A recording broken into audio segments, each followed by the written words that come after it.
हिमालय की ऊंचाइयों में ऊंचे ऊंचे चीड़ के पेड़ों और धुंध से घिरा हुआ बड़ोक स्टेशन बसा है।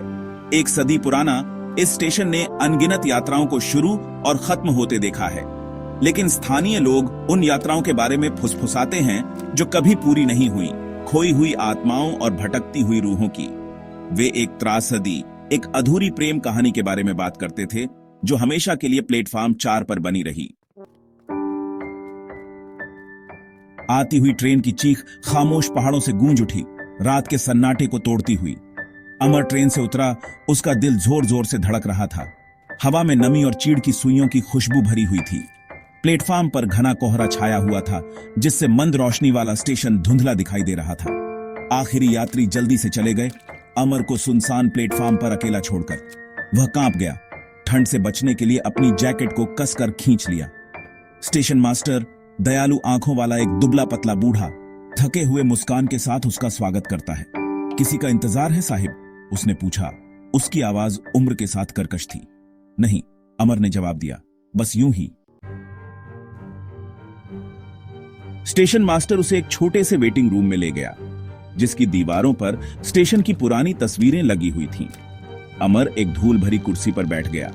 उसकी निगाह एक युवा जोड़े की तस्वीर पर टिकी थी। उनके चेहरे खुशी से भरे हुए थे। एक प्रेम कहानी, स्टेशन मास्टर ने उसकी निगाह का पीछा करते हुए कहा। एक दुखद कहानी। उसने एक टूटे हुए प्रेमी की कहानी सुनाई, जो अपने प्रिय के खोने के कारण पागल हो गया था। उन्होंने कहा कि वह अभी भी प्लेटफॉर्म पर घूमता है, आने वाली ट्रेनों में उसे ढूंढता है। अमर ने इसे लोक कथाओं के रूप में खारिज करने की कोशिश की, फिर भी उसकी रीढ़ में एक सिहरन दौड़ गई। स्टेशन मास्टर के शब्द उसके कानों में गूंज रहे थे, जिससे उसकी बेचैनी बढ़ रही थी। घंटे रेंगते हुए बीत रहे थे। स्टेशन की घड़ी दर्दनाक ढंग से धीमी गति से चल रही थी। अमर प्लेटफॉर्म पर चहलकदमी कर रहा था। उसकी सांसें ठंडी हवा में धुंध बन रही थीं। उसने सोचा कि उसने कोहरे में हलचल की एक झलक देखी, हवा में एक फुसफुसाहट सुनी। वह रुक गया, अपनी सांस रोककर सुनने के लिए दबाव डाल रहा था। सन्नाटा, बस चीड़ के पेड़ों से सीटी बजाती हवा और दूर से एक सियार की चीख।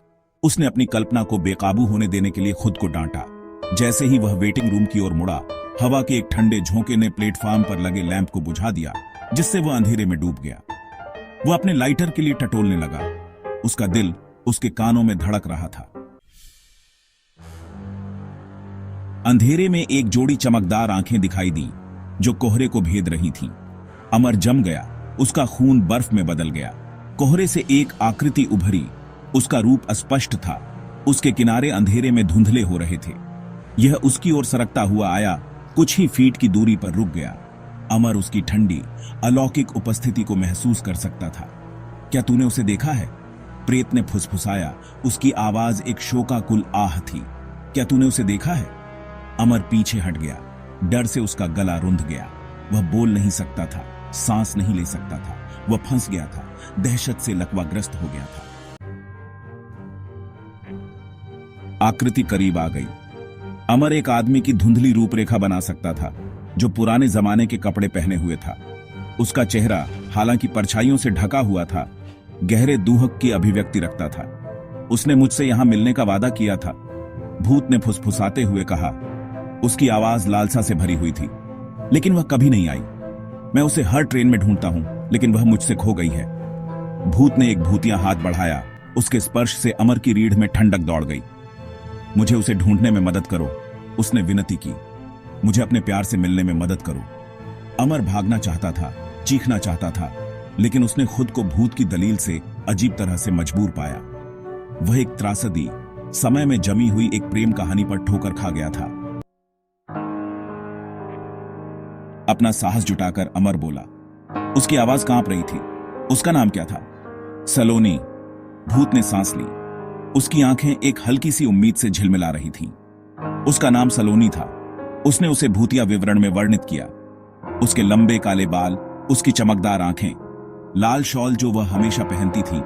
अमर ध्यान से सुनता रहा। एक टूटी हुई प्रेम कहानी के टुकड़ों को जोड़ता रहा। भूत का दुख स्पष्ट था।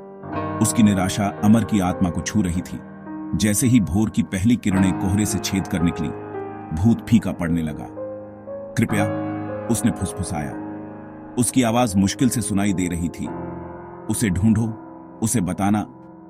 उसकी आवाज धीमी हो गई क्योंकि वह धुंध में घुल गया। अमर को प्लेटफॉर्म पर अकेला छोड़कर स्टेशन मास्टर ने अमर को प्लेटफॉर्म पर पाया।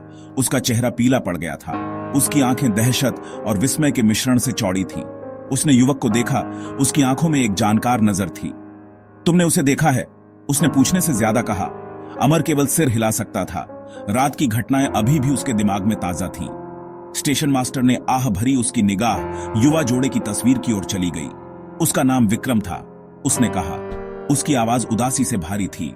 वह एक दयालु आत्मा था। सलोनी से गहरा प्यार करता था, लेकिन उसने कभी उसका प्यार वापस नहीं किया। वह उसे दिल टूटा छोड़कर बड़ोक से चली गई। अमर ने तस्वीर को देखा। तस्वीर में महिला सलोनी वह छवि नहीं थी जिसका विक्रम ने वर्णन किया था। उसके बाल छोटे और सुनहरे थे। उसकी आंखें नीली थीं। उसके कपड़े आधुनिक थे। उसे एक झटके से एहसास हुआ कि भूत अपने प्रिय की एक मनगढ़ंत छवि से चिपका हुआ था, उसके टूटे हुए दिल का एक टुकड़ा।